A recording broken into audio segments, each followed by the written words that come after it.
911, where's your emergency? There's a girl running down the street saying that her stepfather is killing everyone in her family. It's on the corner of where there's a body shop and the fire department. Do you know what road this is? Okay, what's your name? Get into the fire department. What's your name? Do you know what road this is? Laura Lindell Road. You said what? It's Laura Lindell Road. Okay, and what did the female say to you? And she says that her stepfather is killing everybody in her house.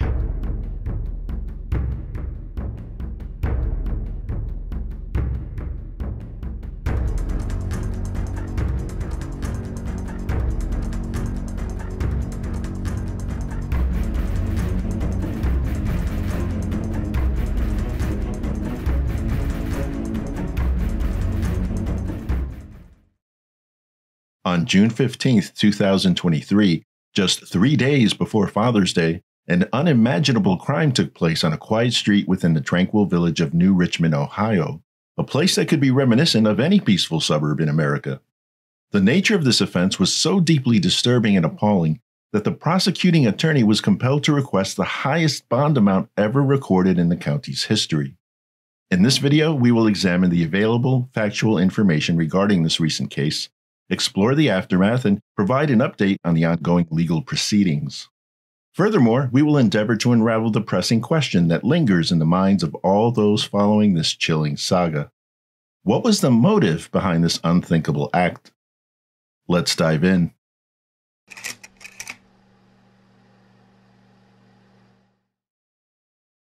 In the village of New Richmond, in a modest house along the 1900 block of Laurel Lindale Road, lived the Doermans.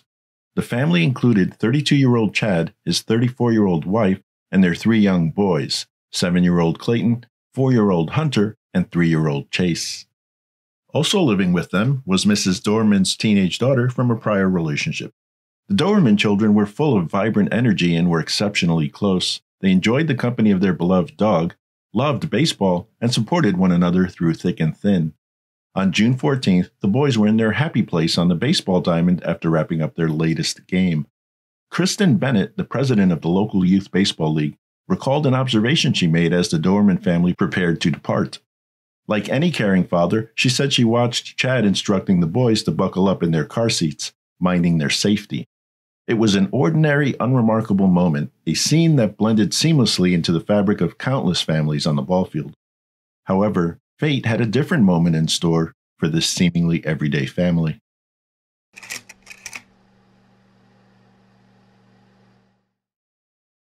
On Thursday, June 15, 2023, amidst cloudy skies and temperatures hovering around 81 degrees, life in New Richmond followed its usual suburban American routine.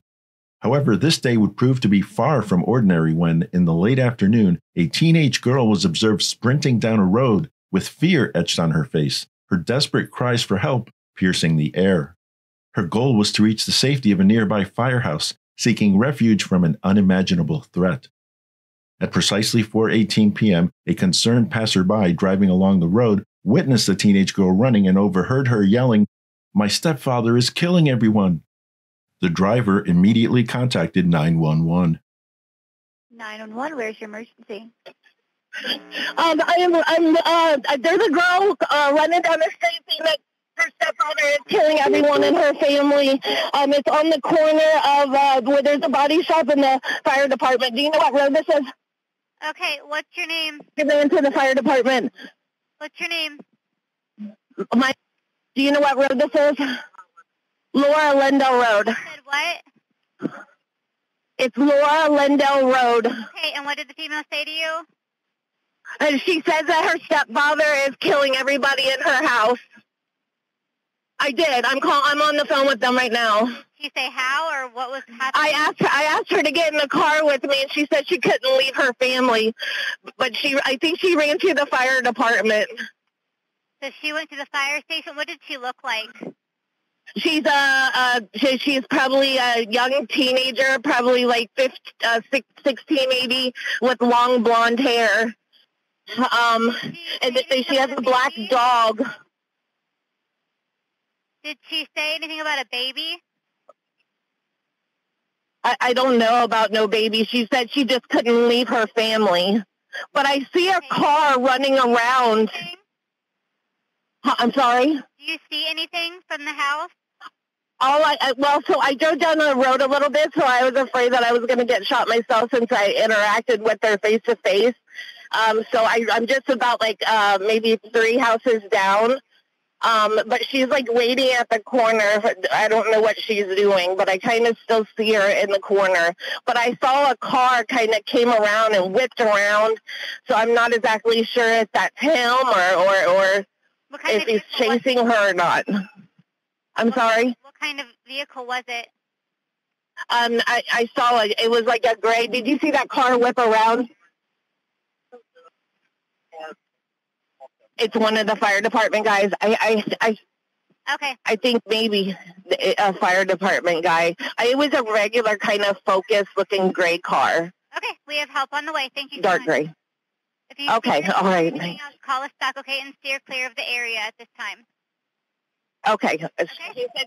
This said stay clear from the area. Yeah, which but she came to that. That's the house right there.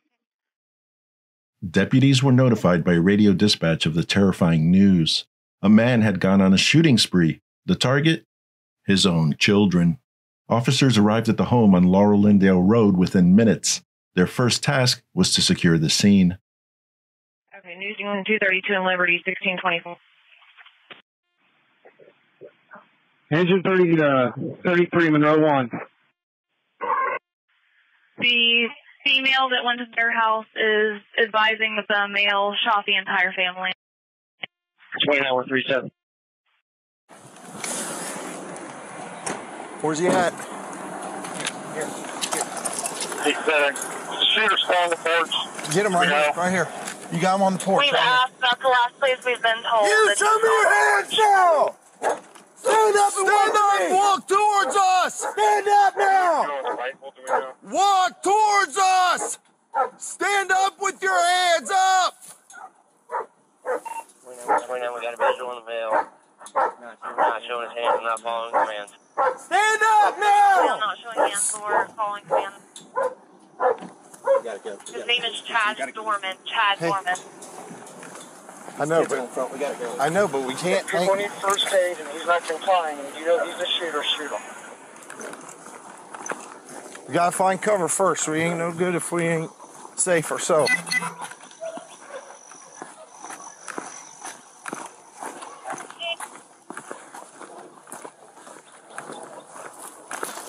Hey, no. We need to come from this side where we can see them. Don't take cover behind her. We see them. We're going to approach from this side. We got cover. Right here. 6 covered, 29 and 63 is type out. We're not working right now.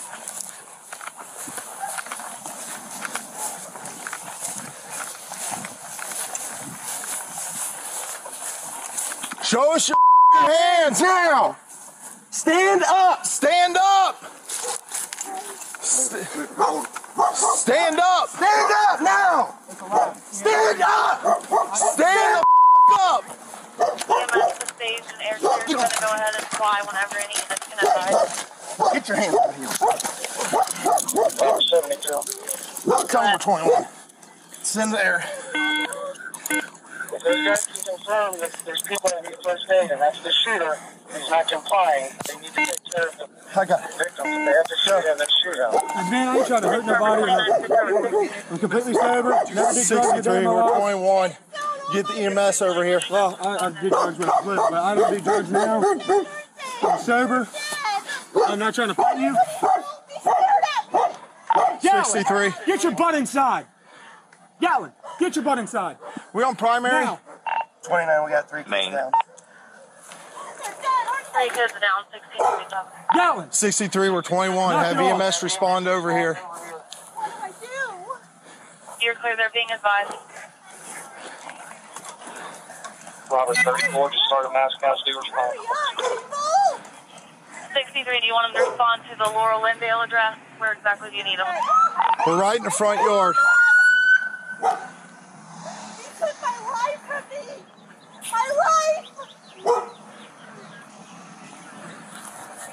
What are you doing, man? Hey, are you copying all this? Can I roll over? I ain't gonna hurt you. I ain't gonna hurt nobody. You got anything on you? No, I ain't got nothing, man. Phone, that's it. I ain't mad. I ain't nothing. Just make sure that dog don't come out. I don't think he'll bite you. Just don't reach for him and try to grab him and pet him. All right. He won't bite you. What's going on, man? Nothing. Can I stand up? It's kind of uncomfortable. I'm gonna get I ain't you gonna here do in a nothing. I ain't second. running away. You can do whatever you want with me.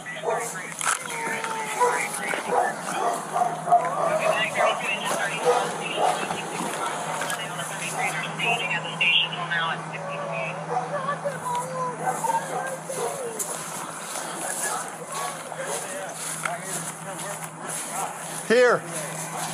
You the only one else inside the house? What?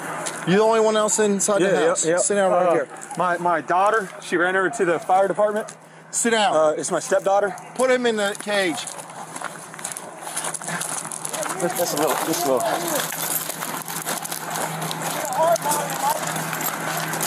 What else do you need?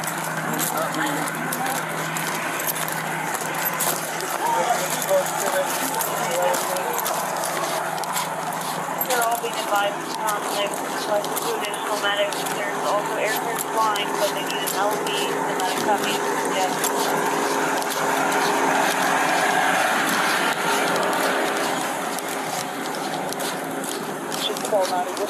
Can you get the wallet out of my back pocket? Shut up, dude. 21.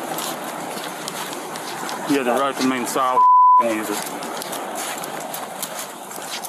Yes, sir. Take the call. I'm on the mouse right now.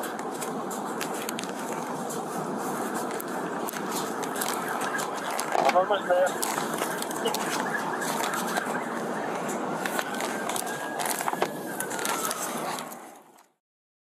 After ensuring the crime scene was secure, additional deputies carefully assessed the area. In a heart-wrenching discovery, they came upon 3 young gunshot victims in a yard, their condition unresponsive and critical.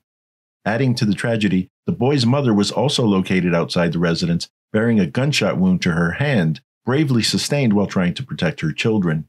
Recognizing the urgency of the situation, immediate medical attention was provided, and she was swiftly transported to a nearby hospital for treatment. During the subsequent investigation, detectives learned that Doerman allegedly first killed 4-year-old Hunter by shooting him twice while inside the family home. At that point, the 7-year-old Clayton ran into a field behind the house but was chased and shot from behind by his father. Doerman approached the injured boy and fired off 2 more rounds. Finally, 3-year-old Chase was the last to be killed after he was ripped from his mother's arms. Community members were stunned. I'm shocked, to be honest with you. We moved here 6 years ago, and the place is great, and New Richmond's coming up, and you just hate to see anything like this anywhere. All of a sudden I hear boom, boom, and at like 5 more, I'm like, that's 7 shots. That's shots. Like, there's no way. So I was freaking out like this before I got ready and everything, and I don't know, man. Before that, I saw 2 cars right here on this street zoom as fast as humanly possible. It was like something's going down. According to a press release by the Claremont County Sheriff's Office, Doerman was charged with 3 counts of aggravated murder after confessing to executing his 3 boys with a rifle. Doerman was transported to the Claremont County Jail after being interviewed by detectives and was held without bond. The following day, he appeared at the Claremont County Municipal Court for a bond hearing. State of Iowa versus Chad Doerman, 2023 CRA 1975. This matter is before the court today for purposes of bond hearing. Mr. Kelm, you were here on behalf of Mr. Doerman. Mr. DeCalvi, Mr. Gast on behalf of the state of Ohio. Mr. Kelm has the bond. Go ahead, sir. As the bond, Your Honor, he is 32 years old. He lives in Richmond, married, is employed. He indicates that his relatives act as co-signers for him. At this time, Your Honor, we would submit to the court that a bond of $75,000 with order conditions would be appropriate. Thank you. Thank you, Mr. DeCalvi. Judge Mark DeCalvi, Claremont County Prosecutor on behalf of the state. At this point, I'm going to let Mr. Gast handle the bond for an hour and a half. Thank you. Morning, Judge. Good morning. Judge, we've got law enforcement with us here today. Our office has been involved. Lots of people in our office have been involved with law enforcement throughout yesterday, afternoon, and evening, all the way through this morning. And the facts I have for you at this point are as follows. The trauma that this man has inflicted on his family, the community, law enforcement, first responders, and all of the rest of us who have any idea what's going on here is unspeakable.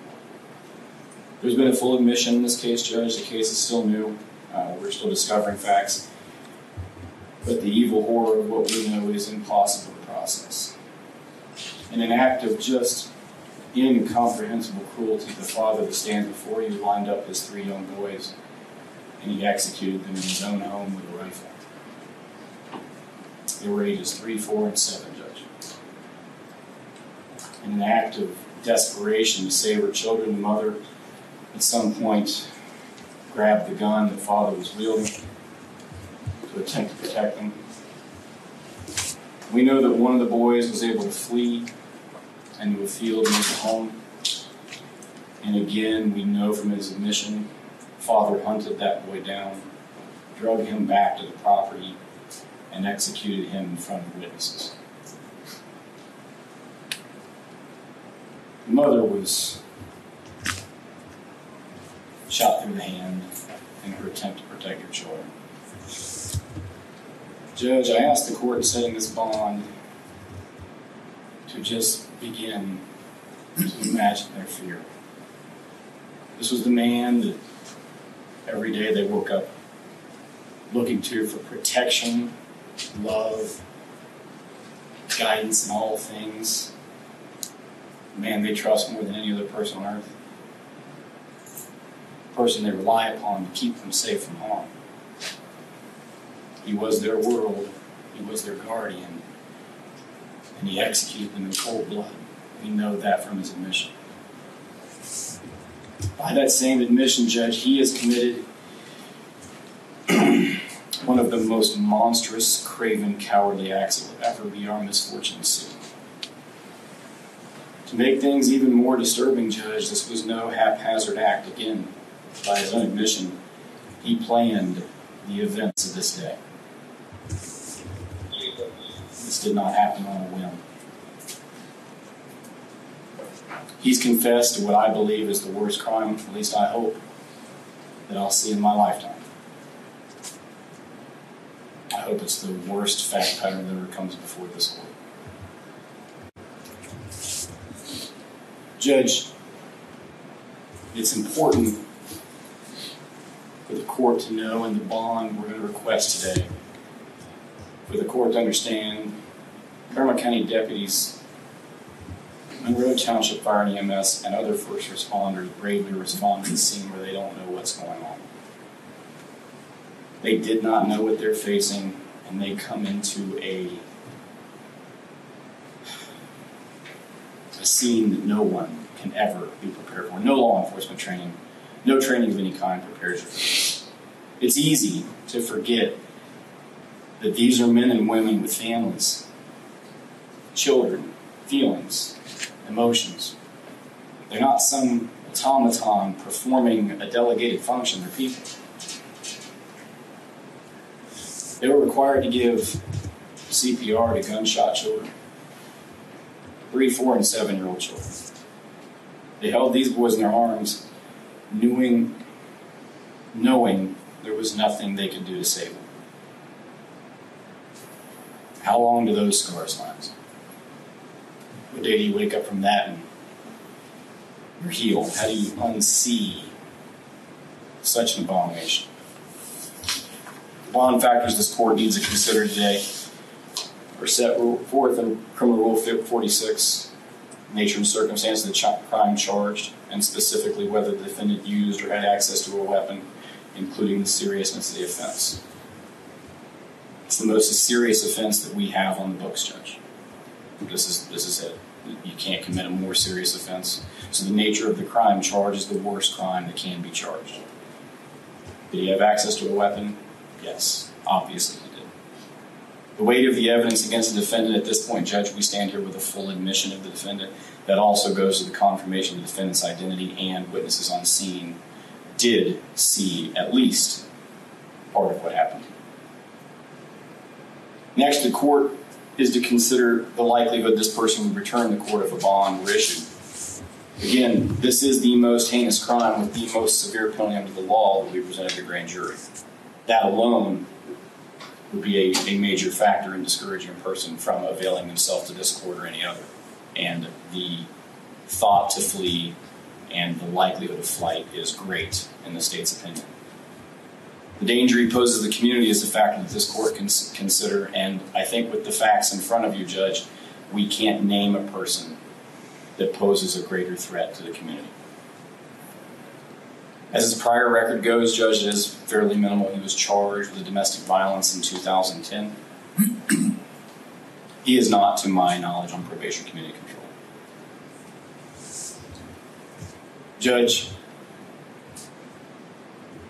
the facts of this case are hopefully like no other we will ever see.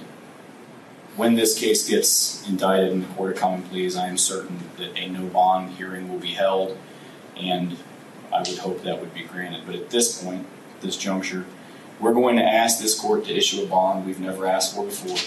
I'm going to ask for a bond of $20 million. I hope I never need to request such a bond again.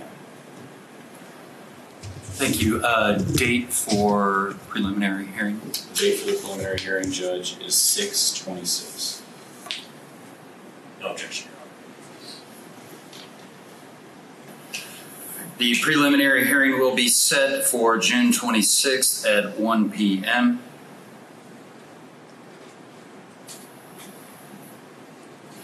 At this point in time, bond's going to be set in the amount of $20 million cash or surety. Anything else at this time, Mr. Gast? No, Judge. Mr. Gale? Mr. Kalman, anything further? Nothing at this time. All right, thank you.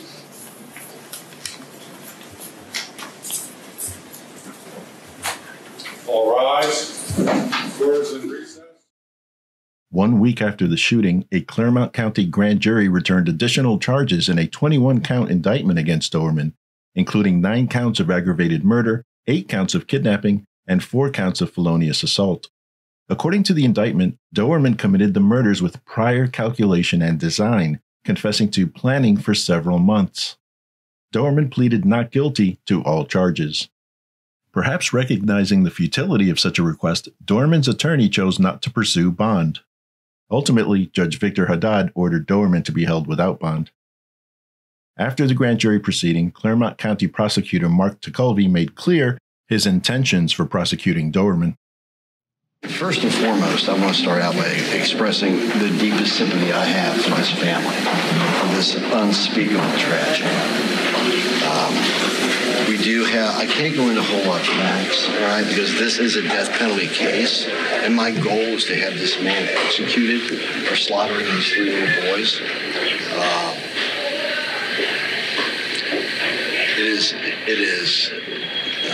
Let me try to figure out a way to put this.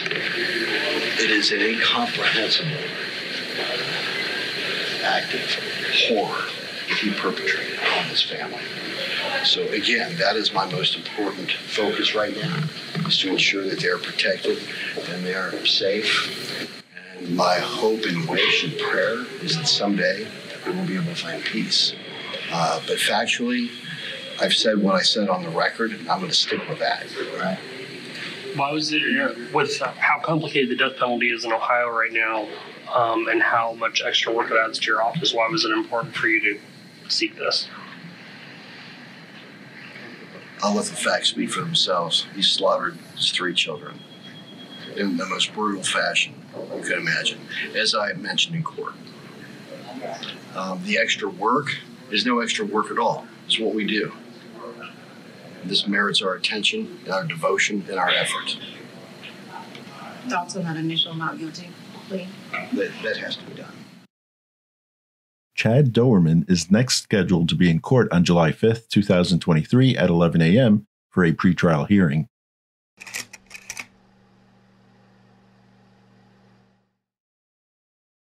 Weeks after Doerman allegedly lined up his 3 little boys and shot and killed them with a rifle, one obvious question lingers. Why? At present, authorities have yet to establish a motive for the slayings. According to his father, Keith Doerman, who spoke with the New York Post recently, he and his wife are still trying to comprehend how Chad could have murdered his children. When asked directly, he said, "He just snapped. There was something going on in his life that he couldn't handle no more. I can't talk to him. They aren't letting me talk to him, so I don't have any answers. He probably hid a lot of stuff from me." Delving into Chad Doerman's background, we can examine the public record for potential clues. His criminal history includes a second-degree misdemeanor charge of criminal damaging at 18 years old.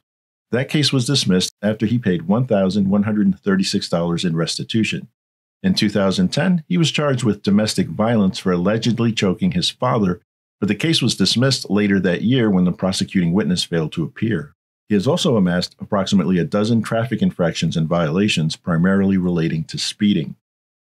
According to an article by the local news outlet WKRC, they did some digging into Doerman's public record. They filed an open records request with the Claremont County Communications Center, which revealed that police had been dispatched to the Doerman residence twice since 2020, excluding the most recent incident.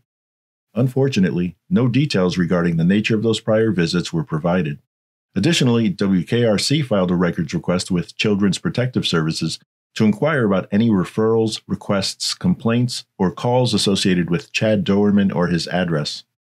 The response received was, "There are no records responsive to your request."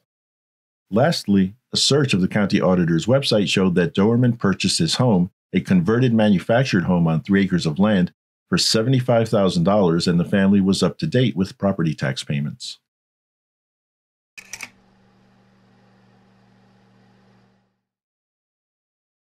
In a seminal contribution to the field of psychiatry, Dr. Philip Resnick, a renowned forensic psychiatrist, conducted an in-depth investigation involving 131 cases of parents killing their offspring.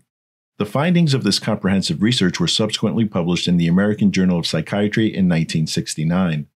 Dr. Resnick was able to identify 5 primary motives for filicide. These motives include altruistic, fatal maltreatment, spousal revenge, unwanted child, and acutely psychotic. Altruistic filicide occurs when a parent believes that the child is subjected to unbearable suffering in an excessively cruel world. Fatal maltreatment involves instances where abuse or neglect leads to the child's death, even if it was not the intended outcome. Spousal revenge killings involve the deliberate act of harming a domestic partner by targeting and harming their children indirectly. Sadly, it is evident that Chad Doerman has joined the ranks of the so-called family annihilators. The horrific Doerman murders leave us grappling with profound sadness and an overwhelming sense of disbelief. With the motive behind this heinous act still unknown, and as the case continues to unfold, new information is emerging at a rapid pace, bringing with it a sense of anticipation for much-needed answers.